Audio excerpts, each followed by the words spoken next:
চলতি বছরের শেষ ভাগে এসে দেশের রাজনৈতিক অঙ্গনে সবচেয়ে বড় জল্পনার জন্ম দিলেন ভারতের অবস্থানরত সাবেক প্রধানমন্ত্রী শেখ হাসিনা। 24শে ছাত্র জনতার গণঅভ্যুত্থানের পর এই প্রথম কোনো আন্তর্জাতিক গণমাধ্যমের কাছে সরাসরি নিজের ভবিষ্যৎ পরিকল্পনার কথা জানালেন তিনি।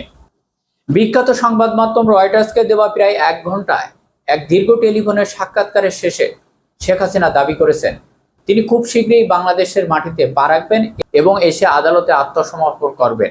তবে শুধু তিনি একা নন, তার এই প্রতিক্রিয়ায় যুক্ত থাকবেন আওয়ামী লীগের পলাতক আত্মগোপনে থাকা শীর্ষ নেতারাও। বৃহস্পতিবার গভীর রাত থেকে শুক্রবার পর্যন্ত চলা এই অভূতপূর্ব আন্তর্জাতিক টেলিফোনের আলাপ রয়টার্সের লাইনের ওপর থেকে যুক্ত হয়ে সাবেক প্রধানমন্ত্রী শেখ হাসিনার বার্তা দিলেন তার দলে যেসব নেতাকর্মীরা যারা গত কয়েক বছর ধরে আত্মগোপনে রয়েছে। সাক্ষাৎকারে তিনি স্পষ্ট ভাষায় বললেন, দেশের প্রায় সব নেতাকর্মীদের বিরুদ্ধে মামলা হয়েছে, তাই তিনি নিজেই দেশে ফিরছেন এবং সবাইকে সাথে নিয়ে একসাথে আদালতে নিয়ে লড়তে চান। তবে এই হাই প্রোফাইল ঘোষণা সমান্তরাল রয়ে গেছে এক বড় ধরনের ধোঁয়াশা। ডিসেম্বরে ঠিক কবে, কোন রুটে, কোন আদালতে তিনি আত্মসমর্পণ করবেন তার কোনো সুনির্দিষ্ট রূপরেখা মেলেনি এই সাক্ষাৎকারে। এমনকি বিএনপি সরকার বা ঢাকা প্রশাসনের সাথে এই বিষয়ে কোনো প্রাথমিক যোগাযোগও হয়নি বলে স্বীকার করেছেন তিনি। শেখ হাসিনার বিরুদ্ধে জুলাই হত্যাকাণ্ডের আন্তর্জাতিক অপরাধ ট্রাইব্যুনালের মৃত্যুদণ্ডের আদেশ রয়েছে।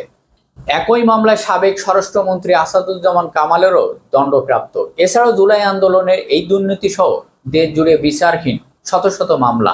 সাক্ষাৎকারে অবশ্যই শেখ হাসিনা তার বিরুদ্ধে চলা বর্তমান বিচারক প্রতিক্রিয়া গ্রহণমূলক বলে দাবি করেছেন এবং আদালতে গিয়েই তা প্রমাণ করার প্রত্যয় ব্যক্ত করেন। গ্রেপ্তার বা কারাবাস নিয়ে উদ্বেগ প্রকাশ না করে তিনি মনে করিয়ে দেন অতীতে একাধিকবার কারাবাসের অভিজ্ঞতা রয়েছে। একই সাথে মাঠের রাজনীতি নিষিদ্ধ থাকা আওয়ামী লীগের পুনর্গঠনের একটি চাঞ্চল্যকর দাবি করেন সাবেক প্রধানমন্ত্রী শেখ হাসিনা। তিনি জানান, ইতিমধ্যে ভার্চুয়াল মাধ্যমে 300টি সংসদীয় আসনে 120টি আসনের নেতাদের নিয়ে একটি সাংগঠনিক বৈঠক সম্পন্ন করেছেন তিনি। শেখ হাসিনার এই বিস্ফোরণ দাবির পর দেশের প্রধান রাজনৈতিক দল বিএনপির পক্ষ থেকে এসেছে তীব্র প্রতিক্রিয়া।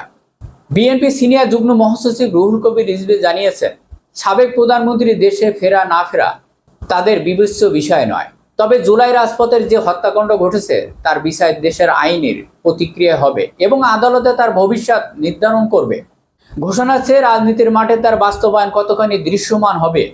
চলতি ডিসেম্বরে কি সত্যিই বাংলাদেশের রাজনীতির কোনো নাটকীয় ঝড় আসতে যাচ্ছে, নাকি এটি শুধু মর্মান্তিক চাপ সৃষ্টি করার কৌশল মাত্র? আর যদি এই পরিবর্তন সত্য হয়, তবে বর্তমান বিএনপি সরকার এবং বাংলাদেশ জামাত ইসলাম কিংবা ছাত্র শিবিরের মতো রাজনৈতিক শক্তিগুলোর ভূমিকা কি হবে তা দেখতে পুরো দেশের সাধারণ জনগণের চোখ এখন আদালতের কাঠগড়ায়। দর্শক, শেখ হাসিনা যদি দেশে ফিরে আসেন, তখন বিএনপি সরকার কি শেখ হাসিনাকে কারাবাসে দিবে নাকি তলে তলে সমঝোতা করবে? অবশ্যই আপনাদের মন্তব্য কমেন্ট করে লিখে জানাবেন। সবাই ভালো থাকবেন, ধন্যবাদ।